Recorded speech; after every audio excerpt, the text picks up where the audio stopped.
धोखा। हेलो सीमा, मैं रुचि बोल रही हूँ। हाँ रुचि, बोलो। आज तुझे मेरी याद कैसे आई? नहीं, याद तो तुम्हारी रोज ही आती है डियर। तू तो मेरी सबसे अच्छी सहेली है। बस समय नहीं मिल पाया इधर कुछ दिनों से तुझसे बात करने का। और बताओ, तुम ठीक हो ना? और प्राची कैसी है? अपने ससुराल में खुश तो है ना? अरे काहे की ससुराल, जब शादी ही नहीं हुई तो? शादी नहीं हुई मतलब? तुम घर आओ तब बताती हूँ सब कुछ। अभी फोन रखती हूँ, ठीक है? घर में मेहमान आए हैं। ठीक है, okay, bye bye, see you. Phone रख। मैं सोचने लगी कि आखिर ऐसा क्या हुआ होगा जो शादी नहीं हुई। सीमा मेरी कलीग थी।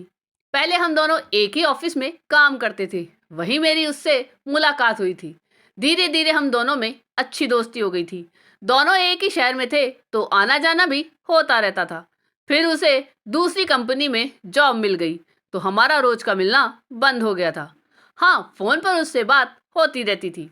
कभी कभार आना जाना भी होता रहता था। अभी 10 दिन पहले ही तो वो मेरे घर आई थी अपनी बेटी की शादी का कार्ड देने। बता रही थी कि अगले हफ्ते शादी है। कितनी खुश थी कि उसकी बेटी की शादी इतने अच्छे घर में हो रही है। लड़का बेंगलुरु में मल्टीनेशनल कंपनी में जॉब करता है। लाखों में सैलरी है। अपना फ्लैट, गाड़ी, सब कुछ है। मेरी बेटी खूब खुश रहेगी, बताते हुए उसके चेहरे से खुशी साफ झलक रही थी। ये तो बहुत खुशी की बात है, बधाई हो तुझे। लेकिन ये बता, तूने लड़के के बारे में, उसके घर वालों के बारे में सब अच्छे से पता कर लिया है ना? सारी जांच पड़ताल करके ही अपनी बेटी ब्याहना? हाँ बाबा, सब पता कर लिया है। वैसे भी लड़के के पिताजी मेरे भैया के सीनियर हैं। भैया भाभी उन्हें बहुत अच्छी तरह से जानते हैं। काफी आना जाना है उनका मेरे भैया के घर पर। भाई ने ही ये रिश्ता कराया है। सब उनका जाना समझा है। लड़के को तो भैया बचपन से जानते हैं। तुम आना जरूर। अब मैं चलती हूँ। हाँ हाँ, मैं जरूर आऊंगी, कहकर मैंने उसे विदा किया। पर शादी के 2 दिन पहले मेरे ससुर जी की तबीयत अचानक से बहुत खराब हो गई थी। उन्हें एडमिट करना पड़ा। तो इसलिए शादी वाले दिन मैं शाम में ही उसके घर गई थी और शगुन और आशीर्वाद देकर जल्दी ही लौट आई थी। क्योंकि मैं पूरी शादी तक रुक नहीं पाई थी, इसलिए मुझे पता ही नहीं था कि आखिर क्या बात हुई जो शादी नहीं हुई। इसकी वजह जानने की उत्सुकता बढ़ती जा रही थी। अतः दूसरे दिन रविवार को ही मैं उसके घर पहुंच गई थी। उसके घर पहुंचकर देखा, सारा शादी का सामान फैला हुआ था। बहुत खामोशी थी, जैसे बेटी की विदाई हुई हो। मुझे देख सीमा लिपट कर रोने लगी तो मुझे भी रुलाई आ गई। मैंने उसे ढांढस बंधाते हुए इशारों में पूछा, आखिर क्या हुआ? आओ कमरे में चलकर बात करते हैं, उसने कहा। कमरे में पहुंचते ही सीमा बोली, जानती है रुचि, तू सही कह रही थी कि मुझे अच्छी तरह जांच पड़ताल करके ही शादी तय करनी चाहिए थी। पर तुमने तो बताया था कि तुम्हारे भैया का जाना समझा परिवार है। फिर क्या हुआ? ये रिश्ता तो तुम्हारे भाई ने कराया था ना? हाँ, भाई ने ही तो हमें धोखे में रखा। लड़का ड्रग एडिक्ट था। वो किसी कंपनी में जॉब भी नहीं करता था। पूरा आवारा और बदचलन था। एक बार जेल भी जा चुका है, डकैती डालने के केस में। फ्लैट, गाड़ी की बात सब झूठी थी। वो तो भला हो मेरे देवर और उनके मित्र का।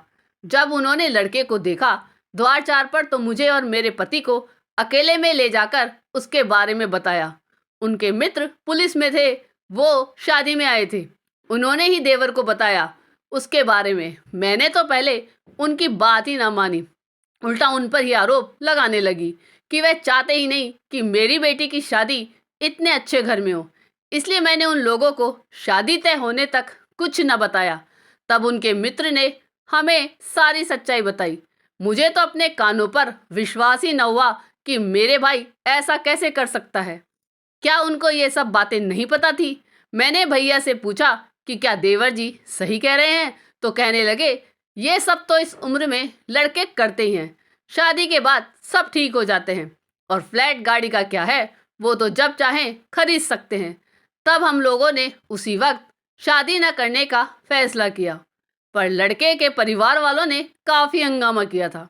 फिर मेरे देवर और उनके मित्र ने मामला शांत कराया। और बारात वापस ले जाने को कहा। खैर, बात बिगड़ न जाए इस डर से वे बारात वापस ले गए। पर तेरे भाई ने सब कुछ जानते हुए भी ऐसा क्यों किया? मैंने पूछा। प्रमोशन के लिए। उनका प्रमोशन उसी सीनियर के हाथ में था। उनके बेटे के लक्षण के चलते कोई अपनी बेटी देने को तैयार न था। इसलिए मेरे भाई ने मुझे धोखे में रख ये रिश्ता तय कराया था कि अगर उनके आवारा बेटे की शादी मेरी बेटी से हो जाएगी तो उनका प्रमोशन उनको करना ही होगा। मैं हमेशा से अपने ससुराल वालों को ही गलत समझती थी, पर अब ये एहसास हुआ कि हमेशा ससुराल वाले ही गलत नहीं होते हैं। अगर उस समय मेरे देवर ने सच्चाई न बताई होती और शादी के समय हुआ बवाल न सुलझाते तो क्या होता? आज उनकी वजह से मेरी बेटी की जिंदगी बर्बाद होने से बच गई। उसकी बात सुनकर मैं सोच रही थी कि क्या सगा भाई ऐसा भी कर सकता है? इतना बड़ा धोखा, वो भी अपनी बहन के साथ, कि उसकी बेटी की जिंदगी ही बर्बाद हो जाए। आपको ये कहानी कैसी लगी ये कमेंट करके जरूर बताइएगा। चैनल पे नए हो तो सब्सक्राइब जरूर कीजिएगा और वीडियो को लाइक और शेयर कीजिएगा। धन्यवाद।